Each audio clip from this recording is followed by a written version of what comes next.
Bien, pues nada, buenos días. Vamos a empezar la siguiente clase del tema de redes neuronales con, en fin, para los que estéis en casa viendo la clase grabada, que espero que la veáis, sin gran éxito de público, pero de todas formas ahí quedará, y os voy a recordar lo que quedó el otro día. Vamos a ver, vimos el modelo biológico de la neurona, un modelo muy simplificado de la neurona real debido a McCulloch-Pitts, en que teníamos aquí una serie de pesos, las entradas que venían de otras neuronas o, en su caso, de las características medidas del individuo en cuestión, ¿vale? Y aquí teníamos la entrada -1, que actuaba como vías, y luego todo esto se sumaba junto, se multiplicaba y se sumaba y pasaba por una función sigmoidal, que ahora veremos lo que es. Entonces esto generaba una determinada salida. Esto ya lo vimos, que la neurona, la unidad básica era la neurona artificial, que la neurona era una unidad de cálculo, que teníamos un conjunto de neuronas conectadas por un grafo dirigido, porque cada una tenía entradas y salidas y funcionaba solo en ese sentido, y que podíamos hacer las redes tan complicadas como quisiéramos. Entonces, esto es importante, el elegir cuántas neuronas se usan, entre cuáles se establecen conexiones y entre cuáles no. Eso se llama la topología de la red, es decir, la decisión de qué interconexiones van entre unas neuronas y otras. Y ahora, ¿para qué vamos a usar, ahora lo veremos, las redes neuronales? Pues exactamente para lo mismo, para lo que se usaban en el tema de aprendizaje. Hemos visto clasificadores estadísticos que se usaban para clasificación y para aproximación. Esto es exactamente lo mismo. De hecho, las redes neuronales son uno de los métodos de clasificación posibles, entre otros muchos, aunque ahora prácticamente es casi lo único que se usa, más que nada porque están muy de moda. El deep learning es lo único que se hace, y se ha comido casi a todas las demás técnicas, lo cual creo yo que es bastante malo, porque nos estamos perdiendo ciertas cosas y estamos cayendo en ciertos problemas de las redes neuronales que ahora contaré. La clasificación y la aproximación, os lo recuerdo, en la clasificación el conjunto se dividía en dos o más clases y daba un elemento, decíamos a qué clase pertenece. Bueno, pues a la red le vamos a presentar el vector de características con cada una de las componentes como una entrada, es decir, que aquí lo que vamos a tener es el X1, X2, X3, ya recordad, ¿vale?, que esto, las subíndices, eran características, ¿vale? Y ahora yo le voy a presentar un individuo con sus características, pero luego voy a venir con otro, y con otro, y con otro, ¿vale? Entonces, se presenta el vector de características, habrá bien una sola neurona de salida. Luego, cuando yo tenga esto, ¿qué es lo que pretenderé? Que imaginemos que tengo dos clases. Entonces tengo varias posibilidades. Lo normal es poner que si, por ejemplo, yo he de clasificar mis individuos en dos clases, tenga dos neuronas de salida, tantas como clases. Entonces, si el individuo es de la clase 1, aquí tendremos una salida alta y aquí tendremos una salida baja. Y en cambio, si el individuo es de la clase 2, aquí tendremos una salida baja y aquí tendremos una salida alta. Esa es la idea genérica, es decir, tienes tantas neuronas como salida, una de ellas te dará un 1, o una cosa próxima a 1, y las otras te darán una cosa próxima a 0, supuesto que estés moviendo los valores en 0, 1, ¿eh? Hay varias posibilidades. Una es con todos los valores transmitiéndose, moviéndose y saliendo en el intervalo 0, 1, y otra es usar el intervalo -1, 1, que tanto da una cosa como la otra, ¿eh? En general, cuando usas el intervalo 0, 1, 0 significa no y 1 significa sí, y cuando usas el intervalo -1, 1, al revés, el -1 es un no y el 1 es un sí. O sea que básicamente no tiene mayor importancia, pero ahora os explicaré la diferencia, y es únicamente de, bueno, pues de notación y de aprendizaje y tal, y lo que se suele hacer es siempre constreñir los valores que salen de las neuronas a ese intervalo que tú estás usando, al intervalo 0,1 o al intervalo -1,1, de tal forma que entran en otras neuronas siempre en ese intervalo, se procesan y salen también dentro de ese intervalo. Esto es para mantener los valores acotados. Habrá bien una sola neurona, entonces puede haber, como os he dicho, tantas neuronas de salida como clases que generan un 0 o un 1 lógico según si la entrada pertenece, o bien también una sola neurona de salida a veces que genera un valor numérico distinto para cada clase. Ahí lo que haces es poner una salida lineal no acotada, en este caso una sola neurona de salida. Entonces en la neurona de salida no le pones una salida acotada, puede ir en intervalo menos infinito, infinito, y divides, digamos, en trozos, y dices, vale, pues si está entre tanto y tanto es de la clase 1, entre tanto y tanto es de la clase 2, entre tanto y tanto es de la clase 3, etcétera, etcétera. Esto se suele usar menos en clasificación, porque pese a que aquí deberían salir salidas altas o bajas, ceros o unos, en la práctica no es así. Y entonces esto generalmente se suele interpretar, cuando tenemos valores en 0, 1 sobre todo, se suele interpretar como la probabilidad de que esa entrada que has puesto aquí pertenezca a esa clase.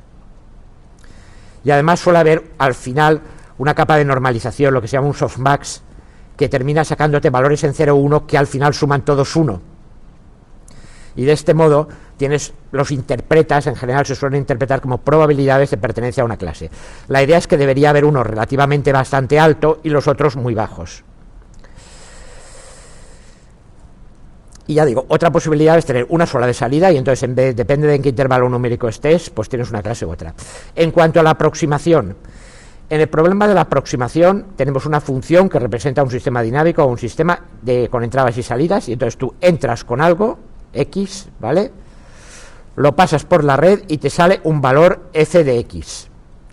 Aquí es típico que haya una única neurona de salida y que tenga una salida lineal, es decir, que pueda tomar cualquier valor en un intervalo.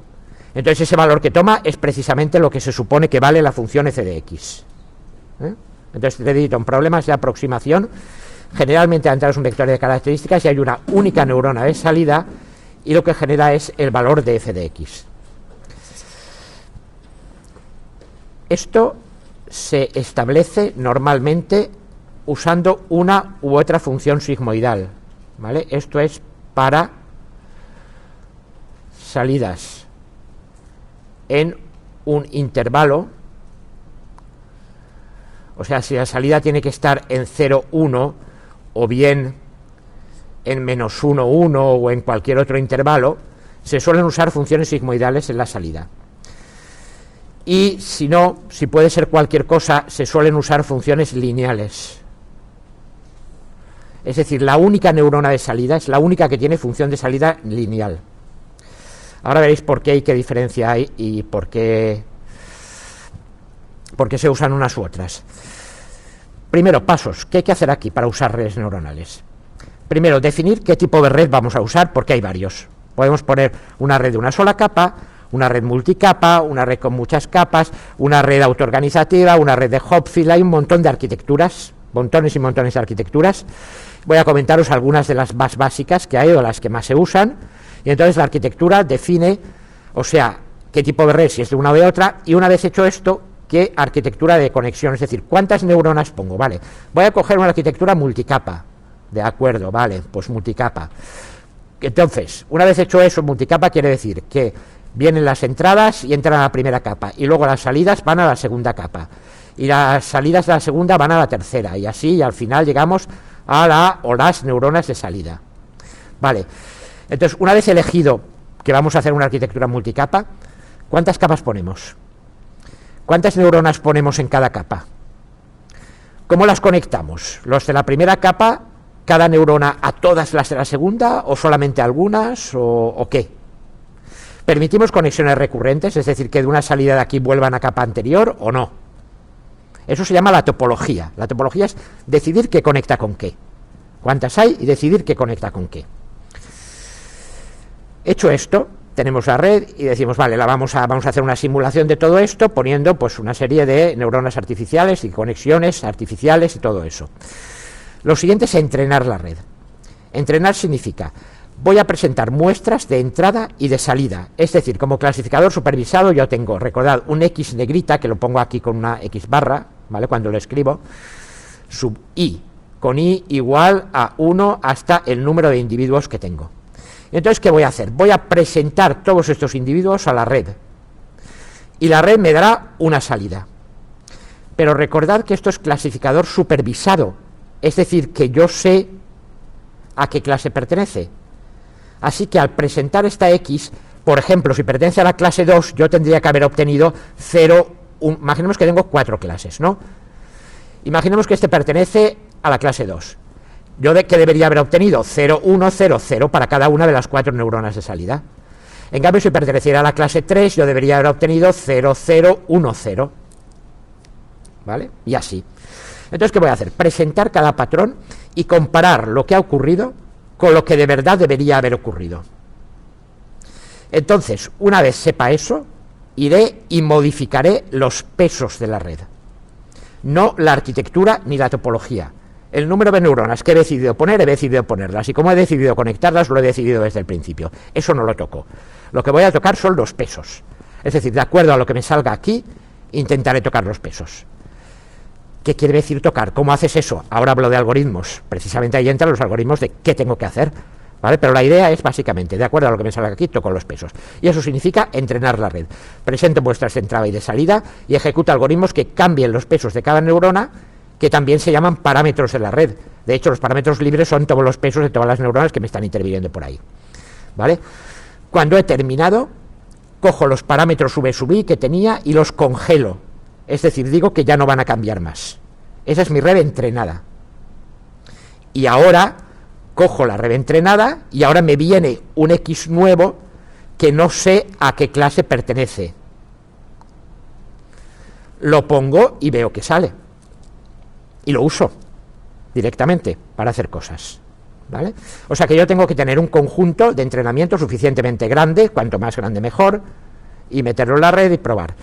Como ya os dije, para entrenar era típico, en lugar de meterlo y entrenar y tal, coger y hacer, voy a coger y voy a entrenar con una parte de este conjunto y después voy a testear con la otra parte del conjunto. Y entonces, en lugar de usarlo todo para entrenar, uso el 70 o el 80% de los datos etiquetados que tengo, de los que sé de verdad, para entrenar, y luego testeo con el otro 30% para ver si lo estoy haciendo bien. Porque si no, luego, claro, me vendría uno nuevo, la red me diría algo, ¿yo qué hago? ¿Me lo creo? ¿Por qué? Entonces tengo que comprobar efectivamente que esto estuviera bien. Vale. ¿De qué tipos pueden ser las redes? ¿Cómo clasifico las redes neuronales? Bueno, pues hay dos criterios principales de clasificación, por el modo de propagación y por el modo de entrenamiento. Si clasifico por el modo de propagación de la información, tengo dos posibilidades. Propagación hacia adelante, es decir, voy solo desde las entradas a las salidas. Y puedo tener también propagación con realimentación, es decir, entrada, tengo una salida y luego de alguna u otras de las salidas vuelven otra vez a la entrada. Es lo que os he dicho de si, por ejemplo, tenía aquí varias capas, cojo una salida, por ejemplo, de esta capa y la vuelvo a meter como entrada a una de estas.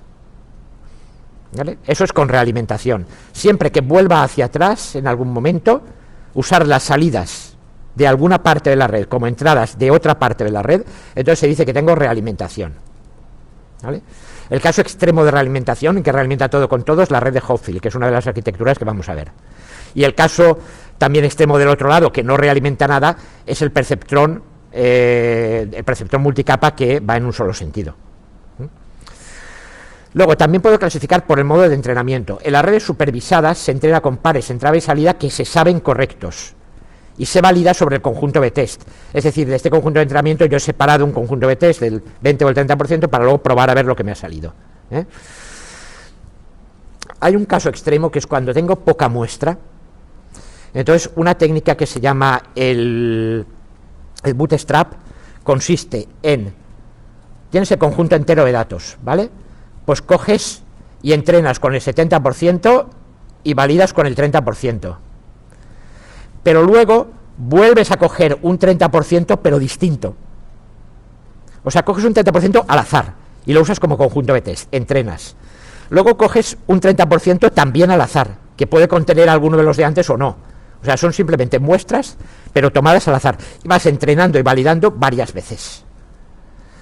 El caso extremo que se llama el leaf one, esto se llama bootstrap. Y es una técnica, por cierto, también usada en la estadística de toda la vida para validar modelos. Y el caso extremo, que es la técnica del leave one out, consiste en hacer que esta muestra de test tenga un solo individuo. ¿Qué es? Entreno con todos menos uno. y luego lo pruebo con el que no he usado para entrenar. Después vuelvo a entrenar con todos menos otro, y lo pruebo con el que no he usado. Luego vuelvo a entrenar con todos menos otro, ¿vale? Es decir, voy cogiendo siempre uno menos, que es el que gasto para testear. Esto se hace cuando tengo relativamente poca muestra. A lo mejor solo tengo 30, entonces hago 30 entrenamientos con 29 y este lo dejo fuera, otros 29 y este lo dejo fuera, y así sucesivamente. Bueno, entonces eso se hace con redes supervisadas, donde tengo la entrada y la salida. Pero, hay redes no supervisadas. Recordad que vimos en los algoritmos, en los algoritmos de clasificación, el KNN, el cabecinos más próximos, era de tipo como supervisado o no supervisado. Era supervisado porque yo sabía de qué clase eran los vecinos más próximos. Decía diabético o no diabético. Entonces miraba a ver cuáles eran los vecinos más próximos y votaba entre ellos, y ya lo sabía. En cambio, las Camins era no supervisado porque se limitaban a agrupar, cogían y te hacían clústeres. Y luego eras tú el que tenía que decir qué era aquello. Bueno, pues también hay ciertos tipos de redes neuronales que son no supervisadas porque no tienes la salida. Entonces lo único que haces es dejar que te agrupen. Y cuando ya tienes grupos, tú metes uno nuevo y te dice pertenece a este grupo, y te dice pertenece al otro grupo. Pero ¿qué son esos grupos? Ya lo tienes que decir tú.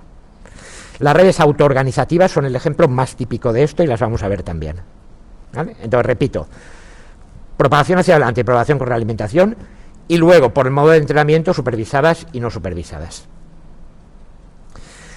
Entonces, ¿qué es aprendizaje? O sea, el tema anterior iba de aprendizaje.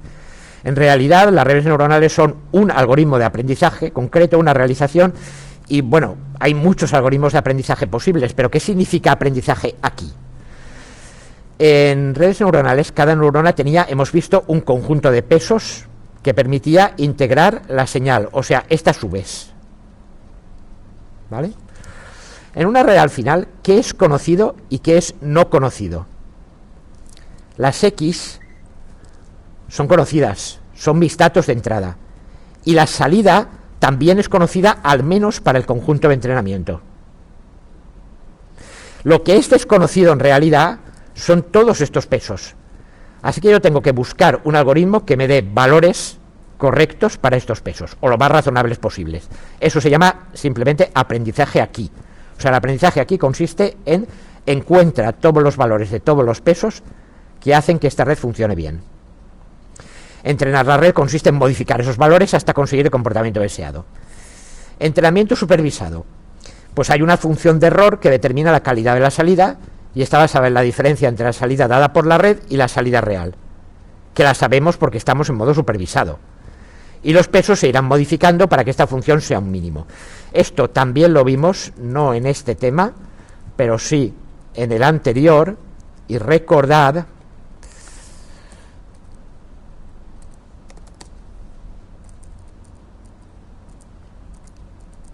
y de 3, no sé qué, tal. Aquí aprendizaje estadístico, notación, ahí, ¿vale? ¿Esto qué hacía? La diferencia entre la salida del clasificador o del aproximador y el valor real. Pues esto es lo mismo, esto es la salida de la red y esto es el valor real. Hacemos la diferencia para cada elemento del conjunto de entrada, lo elevamos al cuadrado, lo sumamos, y esto es una medida del error cometido. También, si estamos clasificando, el número de elementos del conjunto de entrada que ha sido bien clasificado, partido por el número total. Así que estas son medidas de error válidas que usábamos en aprendizaje estadístico y que seguimos usando con las redes neuronales.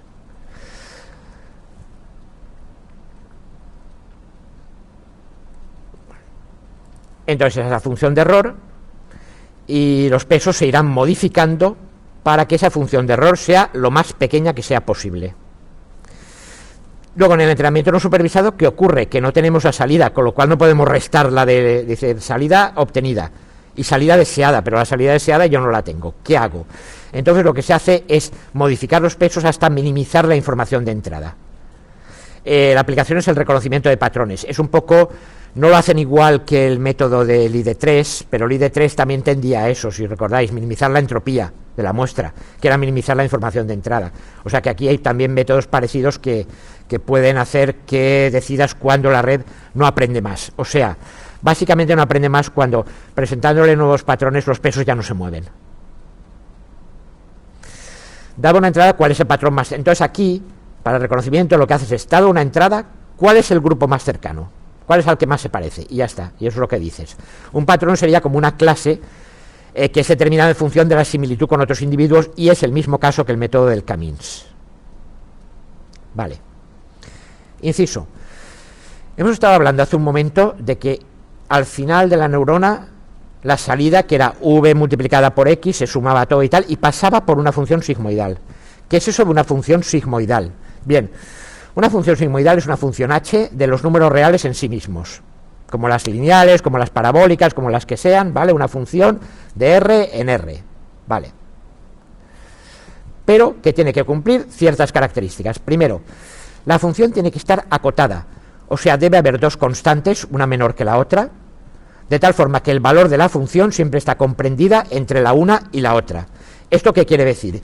Que si tú vas a representar la función, esto es x y esto es h de x, pues tienes dos constantes, k1 y k2, y la función siempre tiene que estar aquí dentro, no se puede salir de esta banda. Eso es lo primero, ¿vale? Está acotada entre dos valores, uno mayor que el otro. Claro, no puede ser uno igual del otro porque entonces sería la función constante, ¿vale? Segunda característica, el límite cuando x tiende a menos infinito de h de x es k sub 1, y el límite cuando x tiende a infinito de h de x es k sub 2. O sea, la función, la banda en la que está definida, vale, pues cuando x tiende a menos infinito, o sea, por aquí, esto tiene que tender casi a tocar k sub 1. Y al final, en más infinito, esto tiende que tener a tocar k sub 2. O sea, los límites por aquí son este y este. En medio no se puede salir de la banda. Y luego, tercera cosa. Debe ser no decreciente. ¿Qué quiere decir no decreciente? Quiere decir que cuando yo estoy aquí, puedo o permanecer constante o aumentar, o permanecer constante o aumentar, pero nunca disminuir.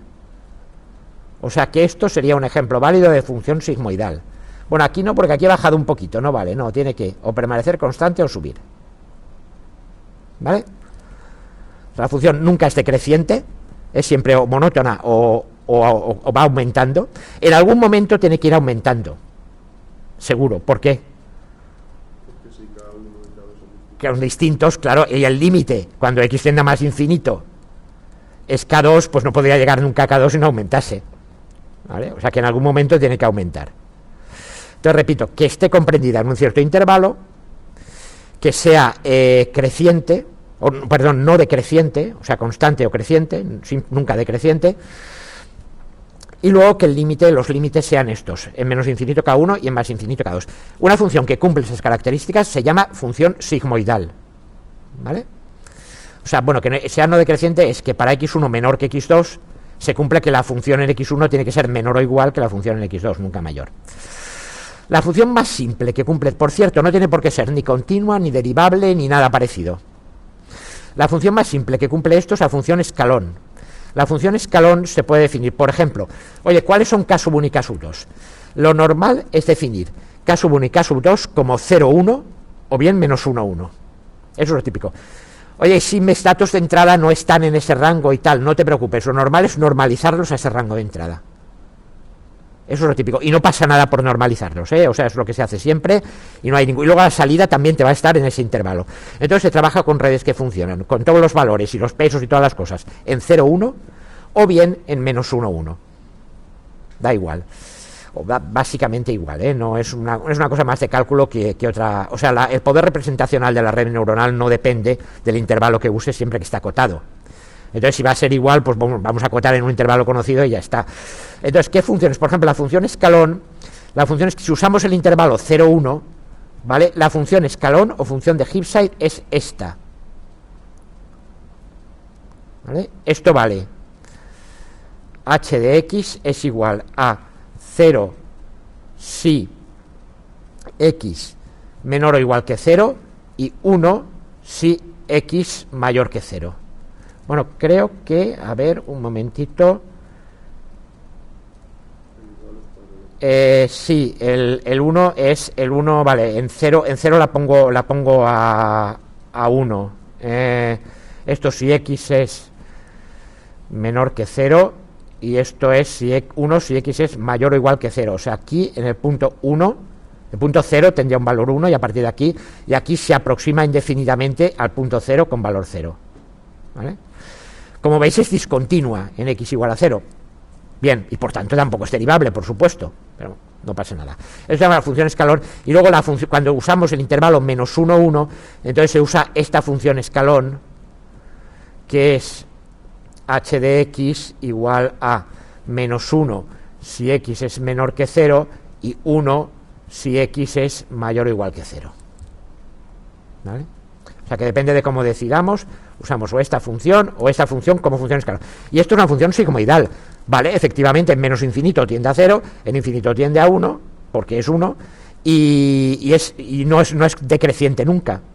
Es constante, excepto en el punto 0, donde es creciente. Y ya está. Luego esto cumple como función escalón. Pero, ¿qué pasa? Que por efectos de cálculo matemático hay otras funciones que se pueden usar de la misma manera y que hacen el mismo papel, con la ventaja de ser continuas y derivables. Entonces, concretamente, esta función de aquí, h de, por ejemplo, para valores en menos 1, 1, puedes coger como función sigmoidal esta función de aquí, e elevado a x menos e elevado a menos x partido e a la x más e a la menos x. ¿Vale? Esa función, por cierto, es... la tengo pintada por aquí.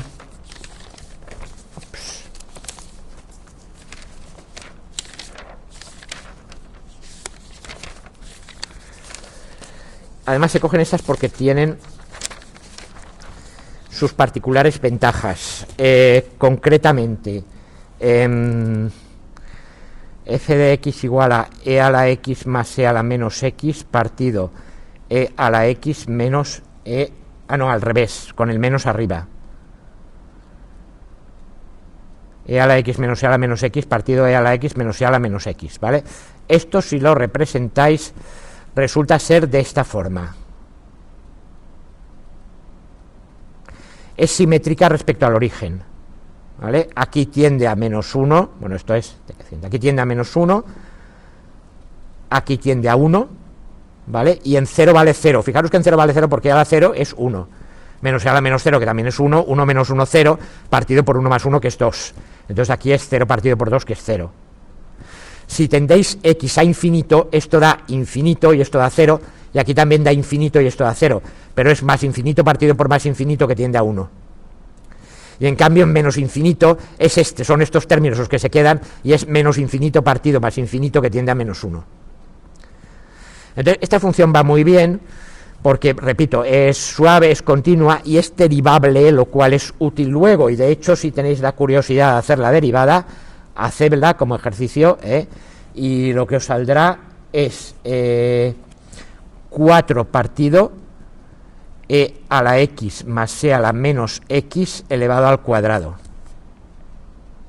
¿Vale? Esto es derivada del numerador por el denominador menos la derivada del denominador partido por el denominador al cuadrado y tal, y resulta que arriba se cancela todo y se queda esto.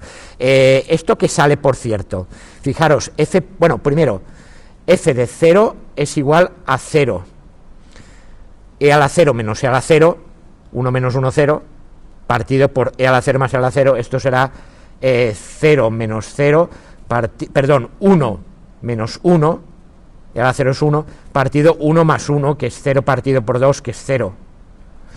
Y sin embargo, f' de x es igual a 4 partido por 1 más 1 elevado al cuadrado, 4 partido por 2 al cuadrado, 4 partido por 4, 1, que significa que la derivada sea 1. La derivada que representaba, la pendiente. Esta recta tiene pendiente 1, forma 45 grados, ¿vale? En el punto de corte. ¿Vale? ¿Qué ocurre? Que esto no es suficientemente sigmoidal. Realmente las funciones sigmoidales están pensadas para representar un escalón, porque de alguna manera emulan el comportamiento fisiológico de la neurona de si no llego hasta aquí nada, y en cuanto llego hasta aquí se dispara y salta. Eso lo que lo emula de verdad es la función escalón. ¿Qué hacemos? Pues no hay ningún problema. F de x igual a e elevado a k por x menos e elevado a menos k por x partido e elevado a k por x más e elevado a menos k por x, donde k es una constante positiva. ¿Cómo es esa función? Dependiendo del valor de k, para k igual a 1, que es el caso que ya hemos visto, pues este, pero para k igual a 2 es esto. Para k igual a 3 es esto, ¿vale? No la estoy representando muy bien, pero ya me entendéis, ¿eh? Se aproxima y se parece cada vez más a la función sigmoidal. Así que con k's muy grandes, esto es casi la función escalón, pero continua y derivable, lo cual está muy bien para luego. Por eso se suele usar esto bastante. ¿De acuerdo? Bueno, por cierto, cuando estoy en el intervalo 0,1, cuando estoy trabajando con, porque me conviene, yo que sé, por estar en el intervalo 0,1, entonces la que puedo usar perfectamente, esta otra de aquí, es e elevado a x partido e a la x más e a la menos x. Vale, vamos a ver, en infinito, esto sería infinito partido por algo que tiende a infinito, esto se hace 0, e elevado a menos infinito se hace 0, y es límite de e elevado a x partido e elevado a x, eso va a ser límite 1. ¿Vale? O sea que igual. ¿En 0 cuánto vale?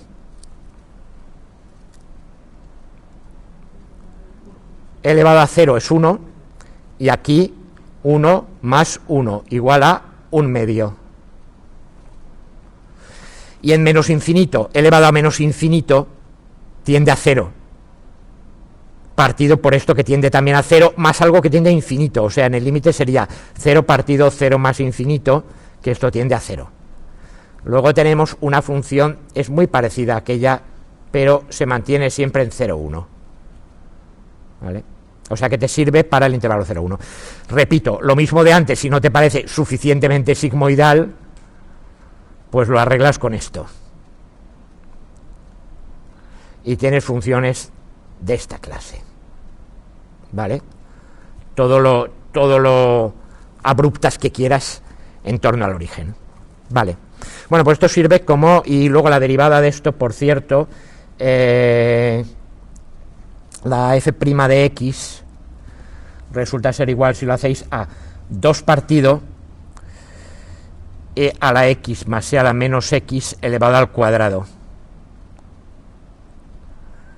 ¿Vale? F' de 0 es igual a 2 partido 1 más 1 elevado al cuadrado, que es 1 medio. ¿Vale? La pendiente aquí en este caso, la pendiente es 1 medio, es menor que en el caso anterior, pero con la k lo arreglas para que sea la que tú quieras.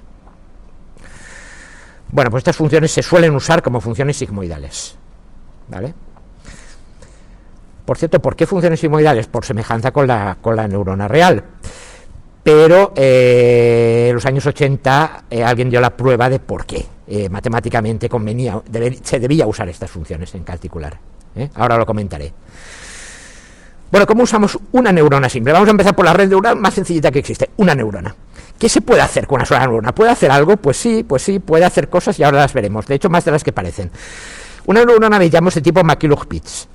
La neurona se activa, es decir, genera señal positiva ante una entrada si in es mayor que 0. Lo que hemos llamado in era el producto de v por x, o sea, de cada peso por cada entrada, todo sumado y tal, ¿vale?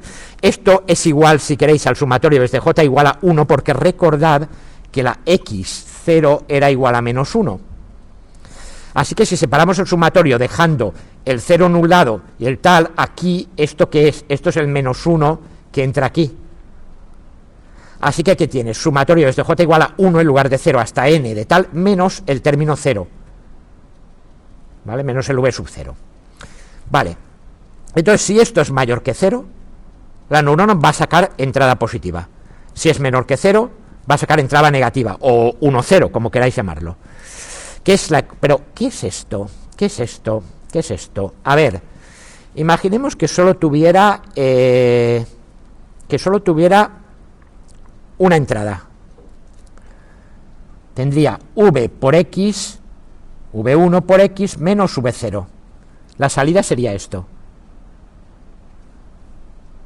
y igual a... ¿A qué os recuerda esto? ¿Qué es esto en el plano? Si lo veis así, una recta en el plano, ¿vale? O sea que en realidad esto es una recta, con una sola entrada. Y con dos lo que tendría sería z igual a v1 por x1 más v2 por x2 menos v0. Si lo escribo así,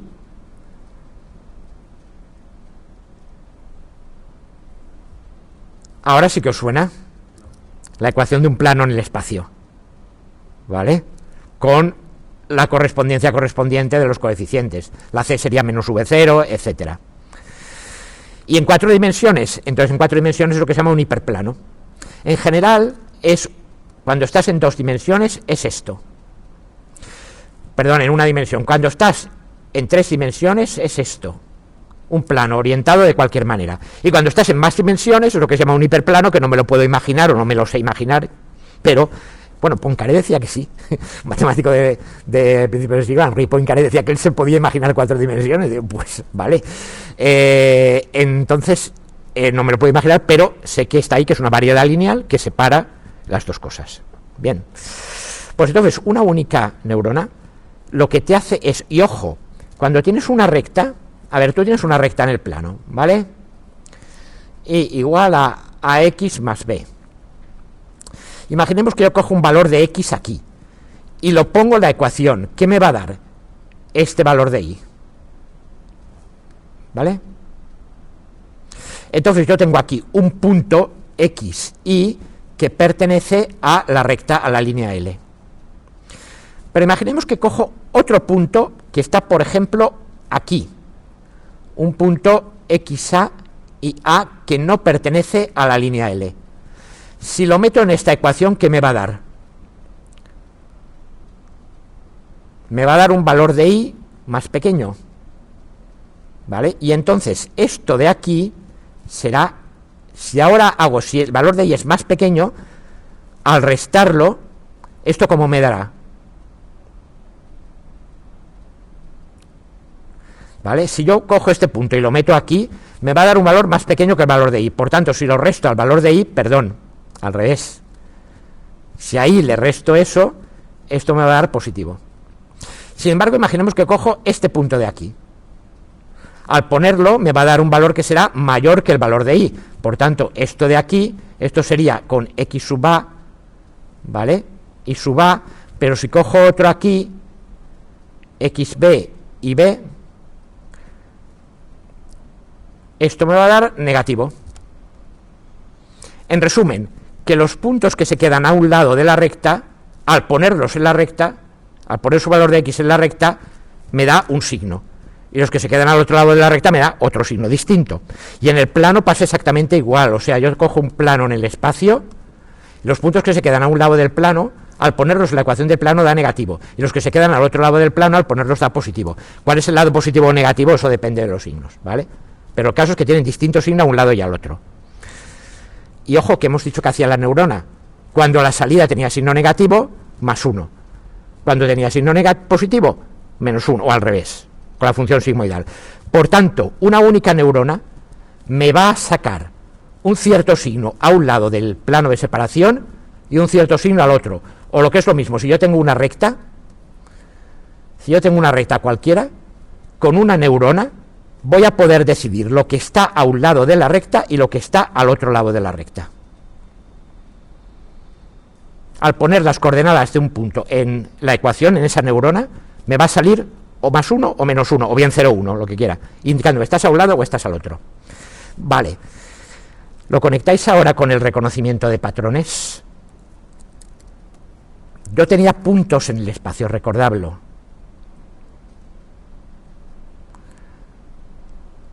Y eran de distinta clase.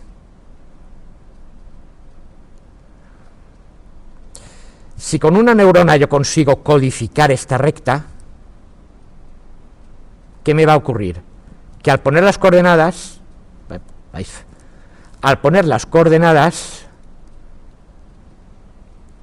de estos puntos del triangulito, me va a salir un cierto signo de la neurona.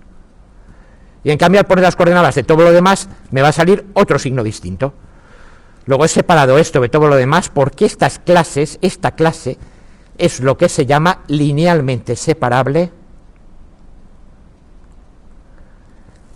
del resto, ¿vale?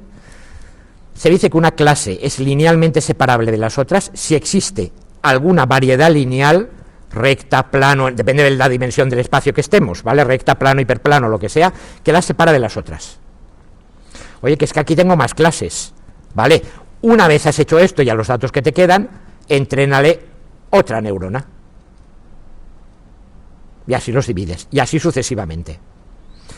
Pero nada, ahora luego sigo. Bueno, entonces, ¿cómo funciona la neurona? Como aproximador de funciones, una sola neurona aprende funciones lineales. Es decir, si tú aquí lo que quieres no es mayor o menor que 0, si lo que quieres es el valor, con una neurona puedes aproximar a una recta. Es decir, que la neurona se comporte como si fuera una función que es la recta. Como clasificador, una sola neurona discriminante conjuntos que pueden separarse con una recta, un plano, un hiperplano, y por eso se les llama linealmente separables. Bueno, pues a una neurona de este tipo, actuando como clasificador o aproximador, se la llama perceptrón simple, o únicamente perceptrón. O sea, el primer modelo de red neuronal, el perceptrón, era una única neurona que servía como separador lineal de dos clases. Vaya, no parece demasiado interesante ni demasiado potente, ¿verdad? Bueno, primero que nada, ahora veremos que hay manera de encontrar los pesos, que es lo interesante. Y en segundo lugar, es más potente de lo que parece. Con un perceptrón simple como este, pueden modelizarse ciertas puertas lógicas asociando, por ejemplo, vamos a trabajar ahora en -1, 1, porque me conviene más. Voy a asociar el true a +1 y el false a -1. Los puntos se clasificarán según el lado del hiperplano que quedan, y entonces, por ejemplo, aquí, ¿qué tenemos?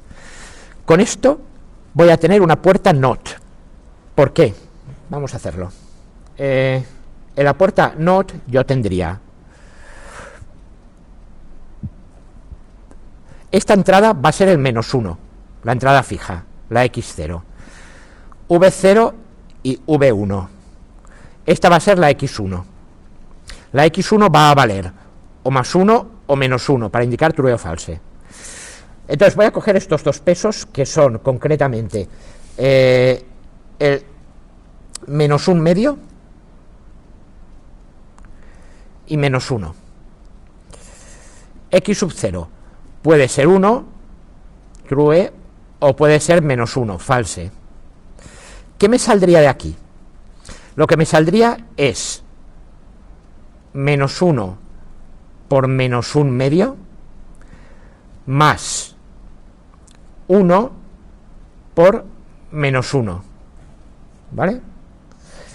Y esto es igual a 1 medio menos 1, que queda -1 medio. Lo paso por la función sigmoidal y me va a dar -1. La función escalón, ¿vale? Como es negativo, a -1. Y entonces, ¿qué es? False. True, false. Ahora con -1. -1 por -1 medio más -1 esta vez por -1, que es el peso, igual a... ¿Qué pasa aquí? Vale. Igual a... Perdón, esto era un medio, -1 por... no, está bien, vale. Esto es 1 medio más 1, 3 medios. La función sigmoidal esto me lo va a dejar en un 1 y eso es true, false true. Vale, un perceptrón simple, con estos dos pesos, -1 medio y -1, implementa una puerta NOT. Vamos a las otras. Puerta AND.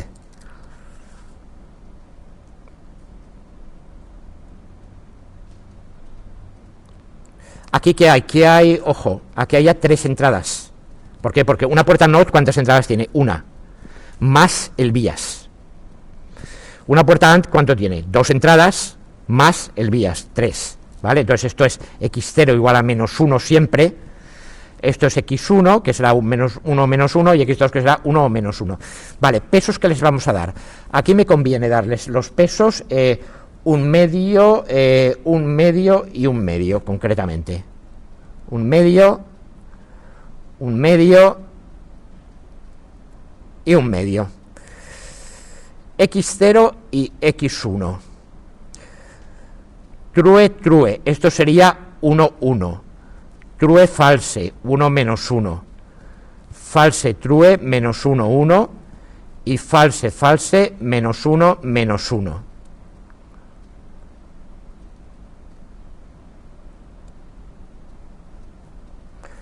Vale, salidas. Menos 1 por un medio. O sea, esto por esto. Y ojo, casi que lo voy a escribir ya, porque esto no depende de la entrada. ¿Vale? Ahora sigo. ¿Más qué? Más 1 por un medio. Aquí también más 1 por un medio. Aquí más menos 1 por un medio, y aquí más menos 1 por un medio. ¿De dónde sale esto?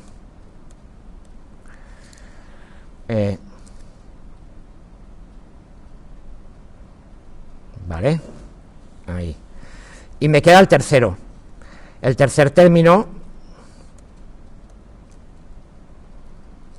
que sería más 1 por un medio, más menos 1 por un medio, más 1 por un medio, más menos 1 por un medio.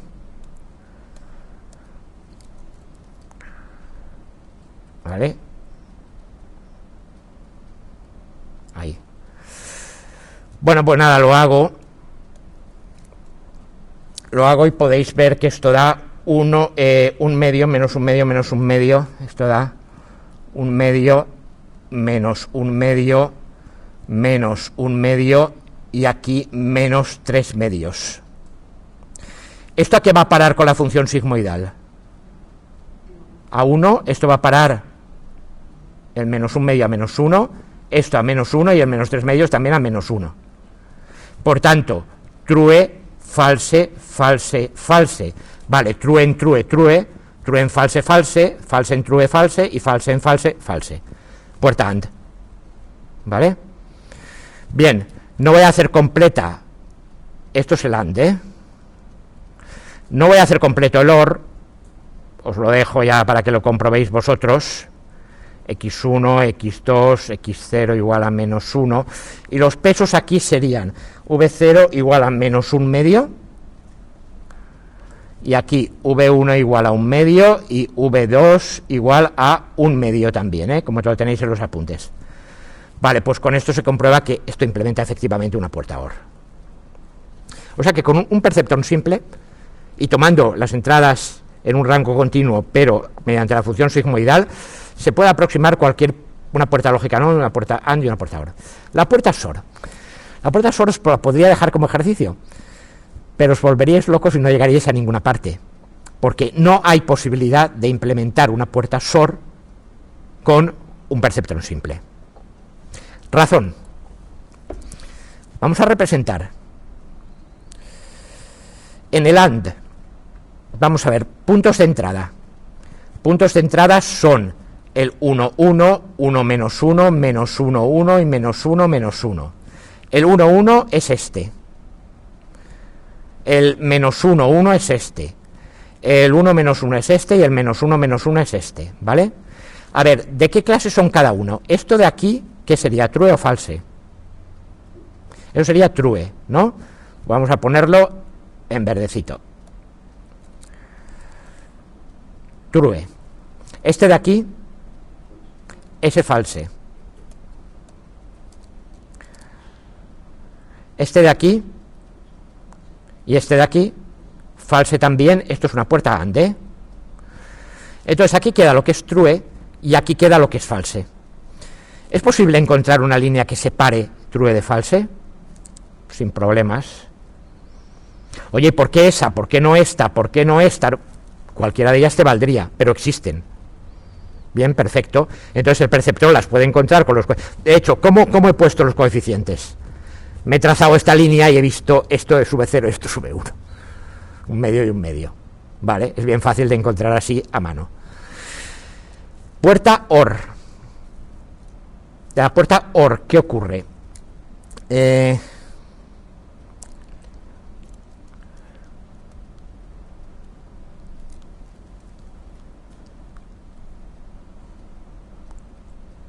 Vale, uno, otro y otro. ¿Cómo son esta vez? A ver, ¿qué es true aquí? Eso es true, ¿y qué más? Efectivamente.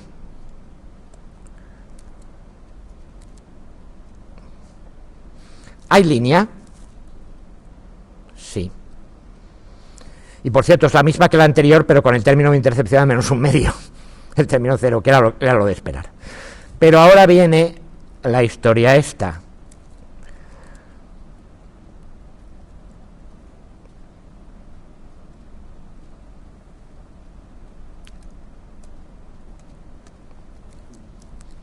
True, ¿no? Y true. Ah, el XOR. Espérate, el XOR tiene que ser solo uno de ellos. Es verdad, esto entonces es false, ¿no? Vale, he decir que he puesto el color que no tocaba. Bueno, vale. Vale. False. Y ahora sí. True. Y ahora encuentramos una línea que separe las dos cosas. Y evidentemente no la hay. Al menos como línea recta. Claro, ahora va el asunto. Entonces, con una única neurona las clases no son linealmente separables. Por tanto, una única neurona, es decir, un perceptrón simple, no va a poder separarlas y no vas a poder encontrar pesos que lo separen. ¿Vale? Que es lo que pasa aquí, puertas OR. Por cierto, NAND y NOR sí que son separables. Es muy fácil pintar los puntitos y enseguida veréis que no hay ningún problema. Tanto el NAND como el NOR se pueden hacer. Son implementables. No así la función SOR, por no ser linealmente separables. Pero, como en el cálculo booleano, es posible construirla combinando salidas de funciones lógicas que sean entradas a otras. Por ejemplo, un SOR, el SOR de AB, lo puedes escribir de otras muchas maneras, como el AND del OR de A y B y el NAND de A y B. Así que yo pongo un OR, que ya lo sé cómo es, un NAND, que es como esto, ¿vale? Y los combino los dos en un AND. Para eso quería las funciones sigmoidales, para... ¿cómo se dice en castellano?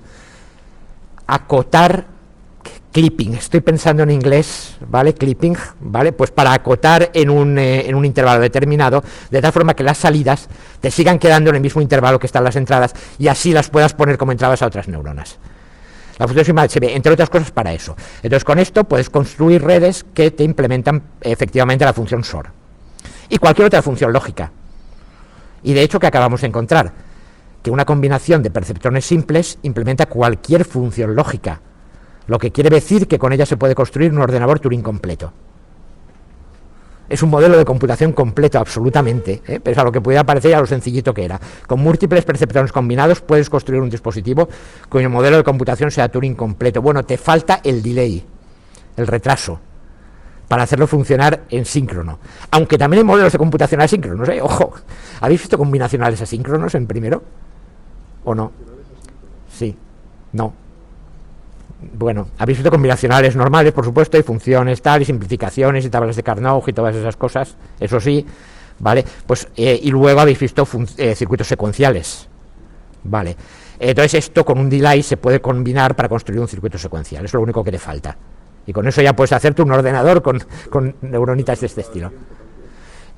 Sí, exactamente, habría que tener un reloj, digamos, que vaya marcando tal, y un delay que te mantenga una señal binaria durante un ciclo al menos, antes de volver a soltarla al siguiente. Pero también hay modelos de computación asíncronos, que simplemente a la salida la vuelves a poner a la entrada y tal, y aquello va evolucionando por sí mismo, y hablaremos de redes de Hopfield. Bueno, entonces con esto se puede construir un ordenador Turing completo siempre que sean, repito, con un solo perceptrón linealmente separables, con varios perceptrones, lo que quieras hacer. Y se me olvidó deciros una cosa que es interesante en el reconocimiento de... a ver. En el reconocimiento de patrones vamos a ver, imaginemos que yo tengo clases que son así.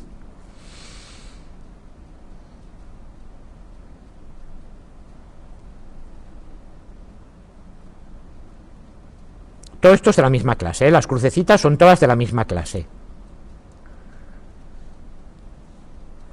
Y ahora los circulitos son de otra clase. Vale. ¿Podemos encontrar un perceptrón simple que haga ahí la clasificación? No, obviamente, porque yo no puedo encontrar ninguna recta que separe lo que son circulitos de lo que son cuadraditos. ¿Vale? Imaginaos que esto es una característica, esto es otra y que me sale así. Pero esto sí lo separaría. ¿Y esto qué es? Una parábola, por ejemplo. O sea que con una ecuación de segundo grado sí que podría encontrarlo. Entonces dices, con un perceptrón simple no. Bueno, hay truco. ¿Cuál es el truco? ¿Cuál es el espacio de entrada aquí? X0, que vale siempre menos 1, ¿vale? Y luego X1 y X2. Esto es X1 y esto es X2. ¿Vale? Bueno, vamos a imaginar que me construyo un espacio de características ampliado con X1 cuadrado, X2 cuadrado y X1, X2. Es decir, cojo mi tabla de valores, mi tabla de X1, X2, y a mí me han dado ahí valores a lo mejor de peso, de estatura, de lo que sea y tal, y me construyo otras columnas, simplemente elevando esta al cuadrado y multiplicándolas las dos. Me construyo y me lleno esas columnas con los valores que ya tengo. Y me construyo un vector de características así.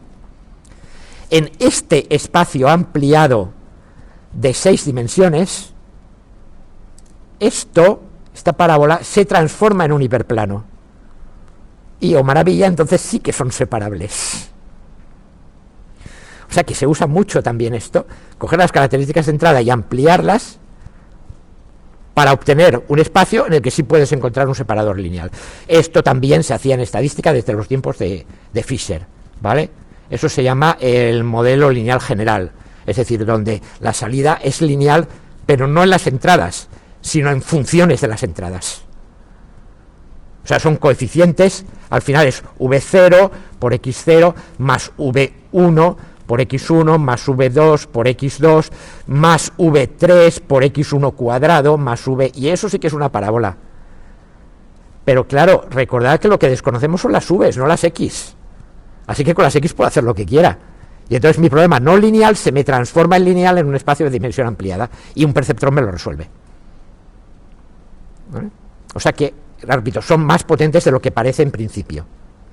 Y cuando no, se pueden combinar muchos. Por cierto, también en el reconocimiento de patrones hay un problema clásico que se llama el problema de las dos espirales, que está pensado para fastidiar. Y es así. Tac, tac, una clase y tal. Y ahora la otra clase aquí.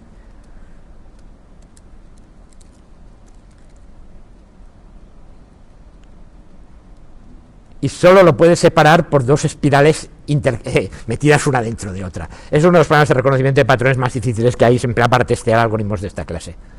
Es muy clásico. Está pensado como problema no lineal y que además, aumentando la dimensión del espacio, tampoco te resuelve la cuestión. Entonces, con combinaciones de cosas sí, Ahora vamos a ver que con combinaciones de neuronas puedes hacer absolutamente lo que te dé la gana. Vale, voy a parar 3 minutos y continuamos enseguida.